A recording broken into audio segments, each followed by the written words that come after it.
Seguimos con más de la emisión meridiana y como todos los martes y jueves, ahora le presentamos dentro del Observador el programa especial Primer Plano, conducido, como ustedes saben, por el doctor Marcel Granier, presidente ejecutivo de las empresas UNOVC y director general de RCTV. Doctor Granier, buenas tardes.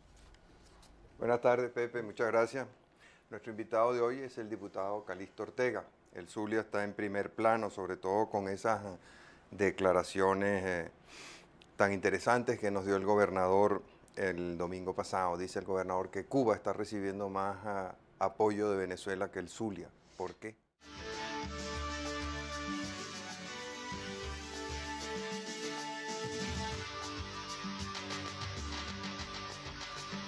Mira, el discurso del gobernador en ese programa, y que más o menos se compadece con las cosas que viene diciendo, yo no sé de dónde saca el gobernador sus cifras, porque evidentemente la crisis económica que tiene el país evidentemente afecta a todos por igual, pero puedo citarnos, y para no equivocarme lo traje por escrito, el gobernador afirmó, como el gobernador Rosales afirmó, que Cuba le deuda a Venezuela 2.500 millones de dólares.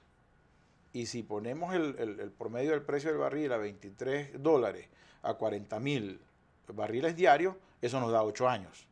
Entonces, ¿Cuánto le debe Cuba a Venezuela? Mira, yo no tengo los números exactos, pero Y eso en no es los parte números, del problema, que el gobierno no da los números. Hay un empeño, no, sí, pero yo no los tengo a mano. Pero resulta que eso venía en una negociación absolutamente perfecta, con unas modalidades que tienen distintos los grandes compradores, los medianos compradores, los pequeños compradores. Eso es un apoyo al pueblo de Cuba, como se le da a muchos pueblos de Centroamérica, y venía todo perfecto hasta el 11 de abril, y los gerentes de PDVSA dijeron que no le iban a vender, que no le correspondía a ellos, acostumbrados a ese estilo de manejar PDVSA, que no solamente imponía las obligaciones de PDVSA, sino del ministerio, y de allí se comenzó a afectar. Cuba en ese momento paralizó, se hizo un nuevo replanteamiento de pagos, pero esa es una deuda que si son 40.000 barriles diarios, eso nos da aproximadamente a $23, quizás unos 900 millones de dólares posiblemente, o 90 millones de dólares. Pero se habla de más de 40.000, se habla de 55.000 barriles diarios. Ok, habrán algunas variantes ahí que yo no tengo el detalle, pero eso es una deuda que está actualizada con algunos refinanciamientos, y yo siento que en esto hay bastante de mala intención. Eso cabe todo dentro del famoso tema castrocomunista que le tienen empeño con el presidente Chávez, que Pero en el mi opinión, empeño no lo provoca él con su amor confesado por Fidel Castro, que él es el que provoca todas esas especulaciones. no hay duda que hay una relación, una simpatía personal del presidente Chávez con el presidente Fidel Castro, pero eso no necesariamente involucra que se vaya un castrocomunismo. En mi opinión, y con respeto de todos los que opinan lo contrario, eso es argumento para tontos. El presidente Chávez también tiene una buena relación con el presidente Jatami, y nadie estará pensando que nosotros vamos a cambiar nuestras creencias religiosas para convertirnos en musulmanes que tienen absolutamente todo el derecho y la respetabilidad de su religión. No creo que se pueden y se deben mezclar estas cosas. Ahora, mucho del problema con Cuba viene del hecho de que no hay cuentas claras, nadie sabe cuánto le debe Cuba a Venezuela. No, sí hay cuentas claras, doctor, disculpe que lo interrumpa. El que quiera saber las cuentas claras, que se dirija al Ministerio de Energía y Minas, y el ministro de Energía y Minas ha ido a la Asamblea Nacional, porque nosotros también, dentro de la Asamblea Nacional, es decir, aquí hay una competencia para ver de quién es más venezolano que el otro. Yo creo que todos somos por igual venezolanos. Aquí nadie tiene el monopolio del patriotismo, y el ministro nos explicó en detalle a diputados de gobierno y a diputados de la oposición lo que allí había sucedido. Pero en esa explicación el ministro no dijo, por ejemplo, que el Banco Central estaba recibiendo papeles cubanos a cambio de la deuda y que hoy en día en las reservas de Venezuela hay bonos de deuda cubanos. Eso no lo dijo el ministro. El ministro ha mentido mucho con respecto a las cifras de producción petrolera.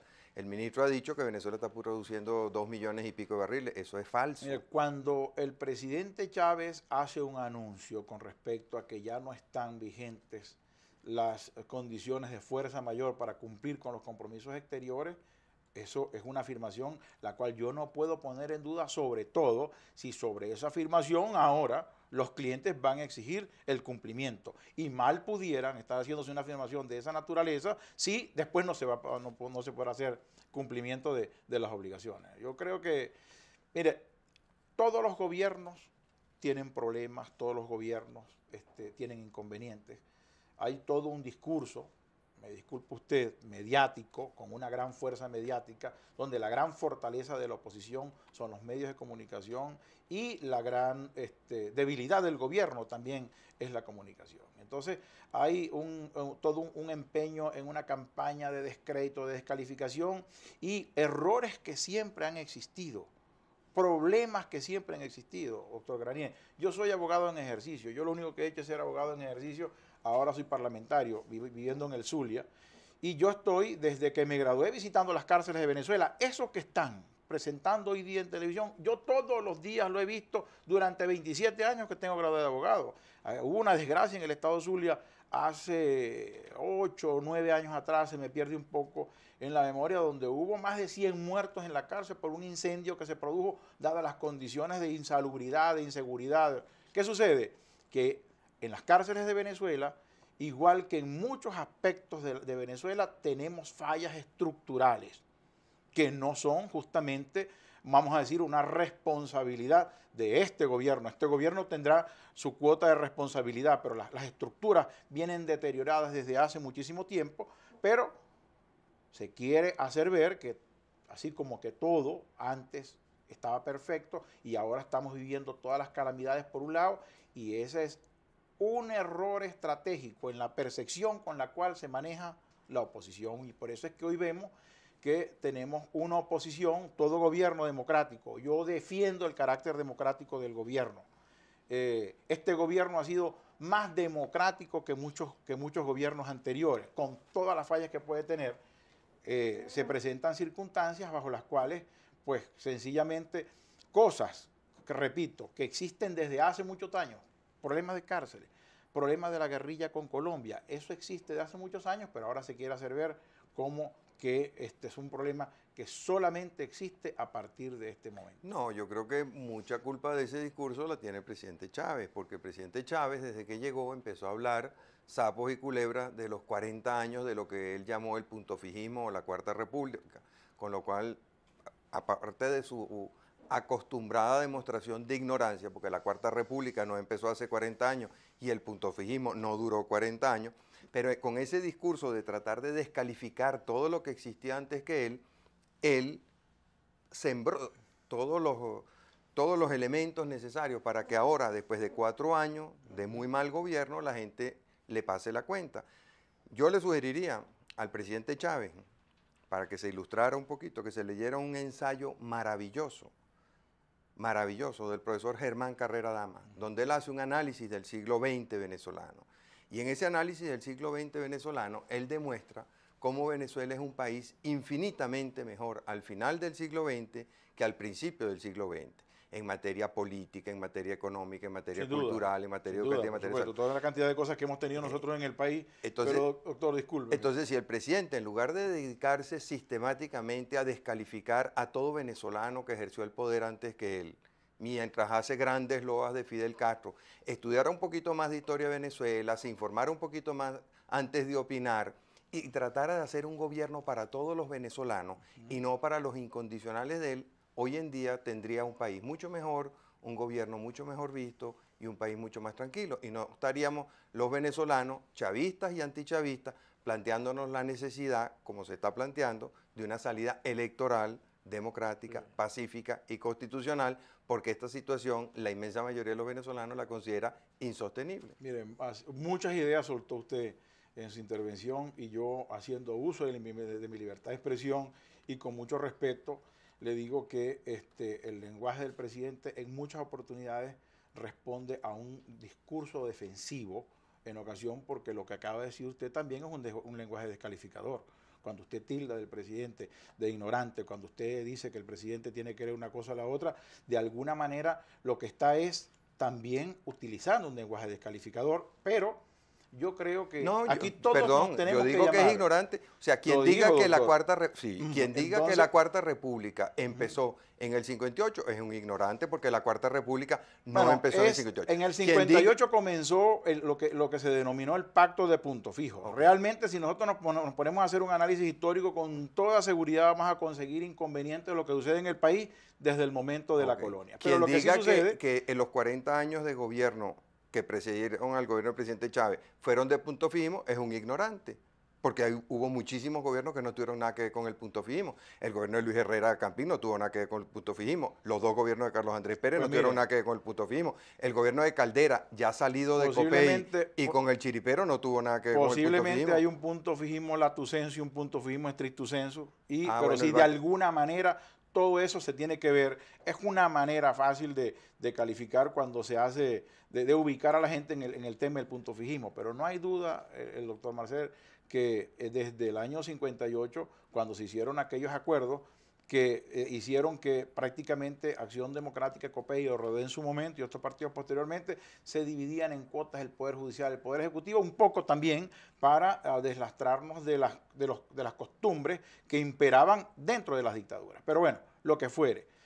Lo que sucede en Venezuela, doctor, es culpa en diferentes medidas y en diferentes grados de todos los venezolanos. Hay venezolanos que no tienen absolutamente ninguna culpa de lo que pasó en el país y evidentemente la solución también tiene que estar en manos de todos los venezolanos, cada quien de acuerdo a sus posibilidades. Vamos a cumplir unos compromisos, de regreso quiero que nos dé eso. ¿Cuáles son las soluciones para que los venezolanos salgamos de esta pesadilla en que estamos viviendo actualmente? Ya regresamos.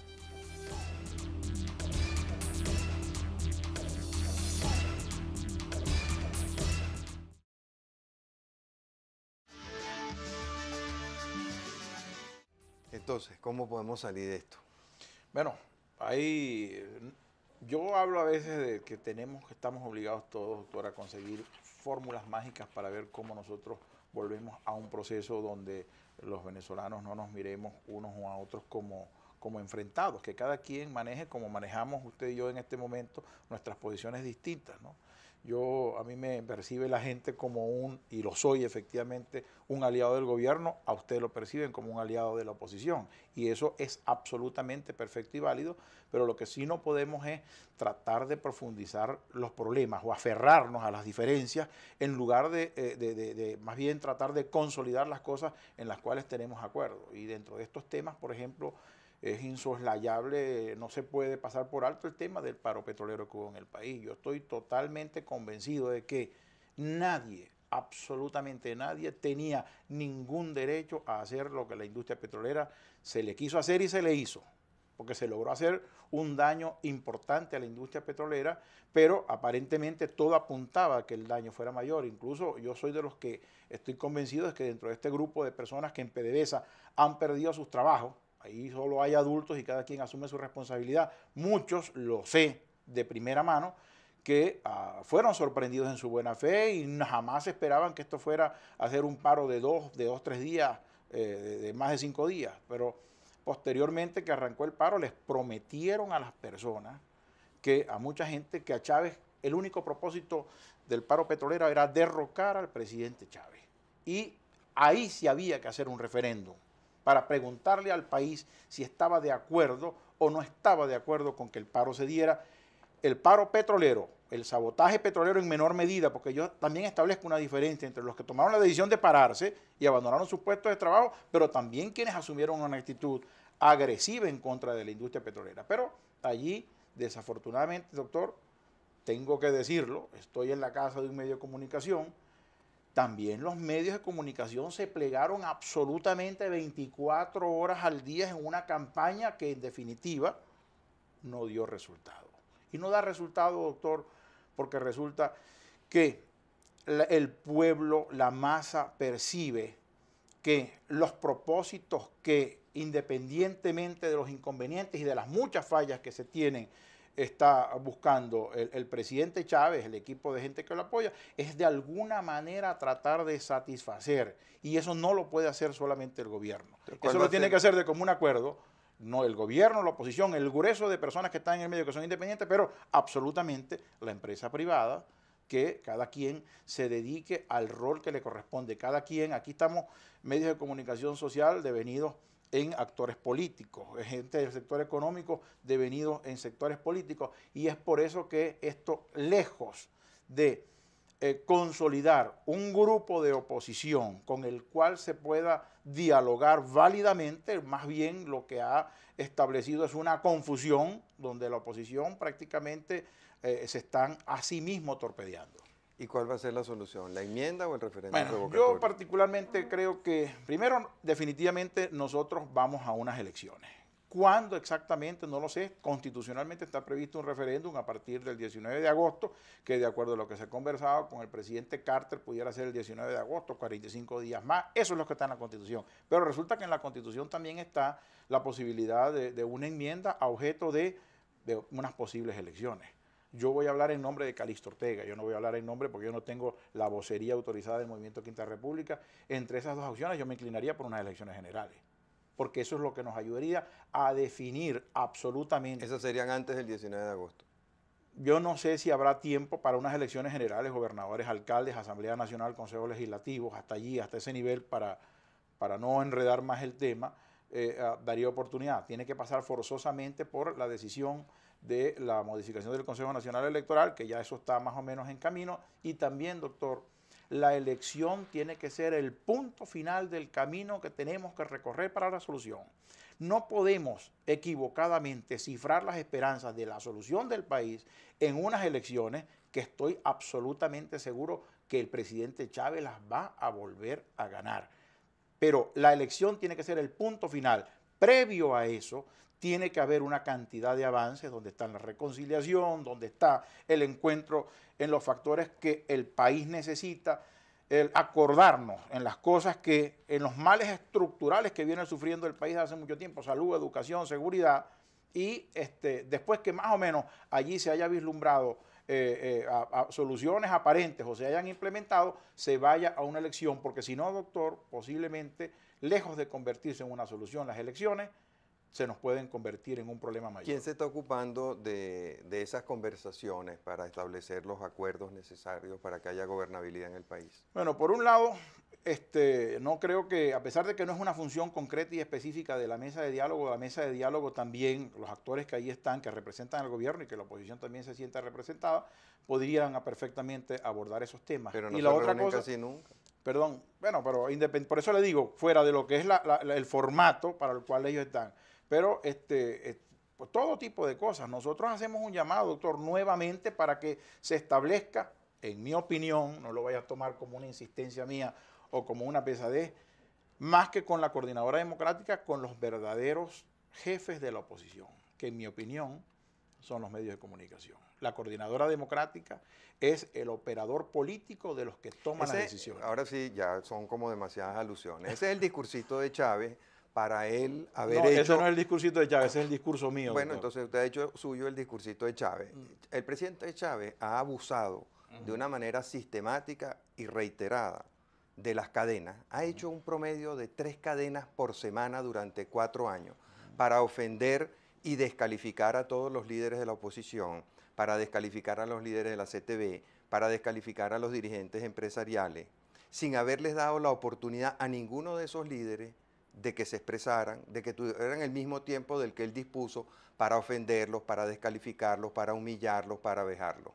Los medios de comunicación sencillamente lo que han hecho es, cumpliendo disposiciones constitucionales, han contribuido a darle espacio a la oposición para que también se exprese. Porque este es un país, una democracia muy pintoresca la que interpreta el presidente Chávez, donde él cree que él tiene derecho para descalificar a toda la oposición, para ser el presidente solamente del grupo de los afectos a él, donde él nunca se ha reunido con el presidente de la Confederación de Trabajadores de Venezuela, nunca. Es la única vez que se ha reunido con un dirigente político en el país. Fue una reunión clandestina, secreta, que hizo con unos dirigentes entre los que estaba el doctor Eduardo Fernández, recién elegido presidente de COPEI. Y si no es porque el doctor Fernández, al salir de la reunión, informó a los medios, nunca nos hubiéramos enterado. Entonces tenemos un presidente que pretende ser el presidente de un grupito de venezolanos nada más, que desconoce que en toda democracia el presidente es el presidente de todo el país. Sí, y él tiene que reunirse con los... Por ejemplo, ¿cómo es posible que el gobierno se apropie de los fondos del FIEM y no le pague a los estados lo que le dé? ¿Cómo es posible que al estado Zulia le deban los 700 y tantos mil millones de bolívares que le deben? O que al estado Miranda le deban, o a Yaracuy, o a todos los estados, como le deben. Desafortunadamente. Entonces, yo creo que el esfuerzo importante de hacer en el país es de el presidente de la República reunirse con los partidos políticos, reunirse con las organizaciones sociales, con la CTV, con Fede Cámara, con la Iglesia y tratar de buscarle una salida al país. Pero no puede ser que un día firma el vicepresidente Rangel y los otros 5 miembros de la mesa de negociación y acuerdo, junto con los representantes de la oposición, un acuerdo contra la violencia, y al día siguiente ya está el presidente otra vez como un energúmeno insultando a todo aquel que no piense como él. Mire, el propósito, evidentemente que todos estos comentarios, los que usted hace y los que yo hago son totalmente, que responden a nuestro enfoque, pero nosotros, además de tener el inventario de las cosas en las que no estamos de acuerdo, sí tenemos que hacer el inventario de las cosas en las que definitivamente nos podemos poner de acuerdo, ¿no? Y ese es el más importante. Por supuesto, doctor, porque si no, el país va a ir a situaciones que nadie, absolutamente nadie quiere. Va a llegar un momento, quiero hacer la salvedad de que los factores de oposición sí tienen una importante presencia en los medios, sin que prácticamente también hay algunas cadenas, pero con todo eso tenemos que llevarlo a niveles donde se envainen las espadas, se manden a reposo los caballos y las trompetas y nos sentemos a conversar. Ojalá que así sea. Muchas gracias, diputado.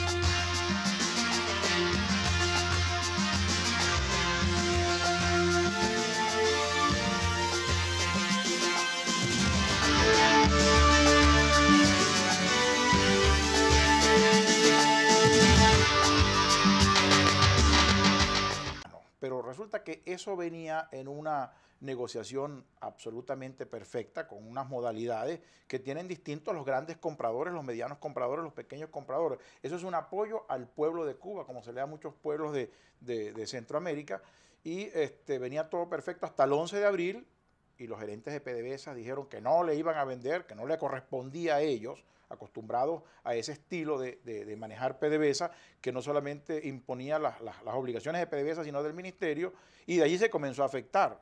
Cuba en ese momento paralizó, se hizo un nuevo replanteamiento de pagos, pero esa es una deuda que si son 40,000 barriles diarios, eso nos da aproximadamente a $23, quizás unos 900 millones de dólares. Mira, el discurso del gobernador en ese programa, y que más o menos se compadece con las cosas que viene diciendo, yo no sé de dónde saca el gobernador sus cifras, porque evidentemente la crisis económica que tiene el país evidentemente afecta a todos por igual, pero puedo citarnos, y para no equivocarme lo traje por escrito, el gobernador afirmó, como el gobernador Rosales afirmó, que Cuba le deuda a Venezuela 2.500 millones de dólares. Y si ponemos el promedio del precio del barril a $23, a 40,000 barriles diarios, eso nos da 8 años.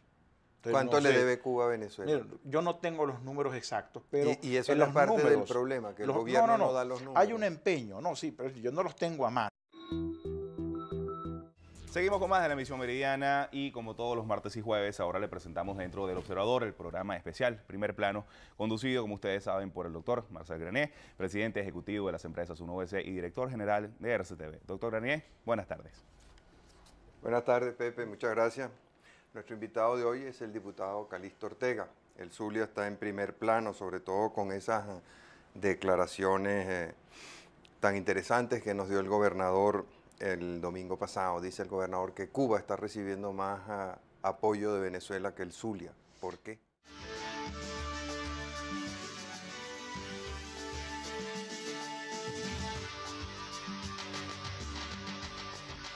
Chávez también tiene una buena relación con el presidente Jatami y nadie estará pensando que nosotros vamos a cambiar nuestras creencias religiosas para convertirnos en musulmanes que tienen absolutamente todo el derecho y la respetabilidad de su religión. No creo que se pueden y se deben mezclar estas cosas. Ahora, mucho del problema con Cuba viene del hecho de que no hay cuentas claras. Nadie sabe cuánto le debe Cuba a Venezuela. No, sí hay cuentas claras, doctor. Disculpe que lo interrumpa. El que quiera saber las cuentas claras, que se dirija al Ministerio de Energía y Minas, y el ministro de Energía y Minas ha ido a la Asamblea Nacional, porque nosotros también, dentro de la Asamblea Nacional, es decir, aquí hay una competencia para ver de quién es más venezolano que el otro. Yo creo que todos somos por igual venezolanos. Aquí nadie tiene tiene el monopolio del patriotismo y el ministro no se explicó en dólares posiblemente, o 90 millones Pero se de habla de dólares. más de 40.000, se habla de 55.000 barriles diarios. Ok, habrán algunas variantes ahí que yo no tengo el detalle, pero eso es una deuda que está actualizada con algunos refinanciamientos y yo siento que en esto hay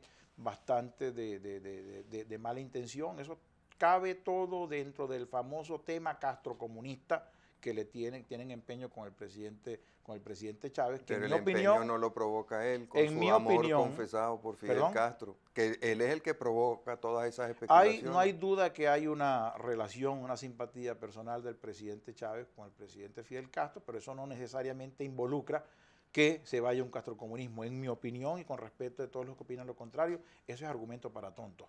El presidente Chávez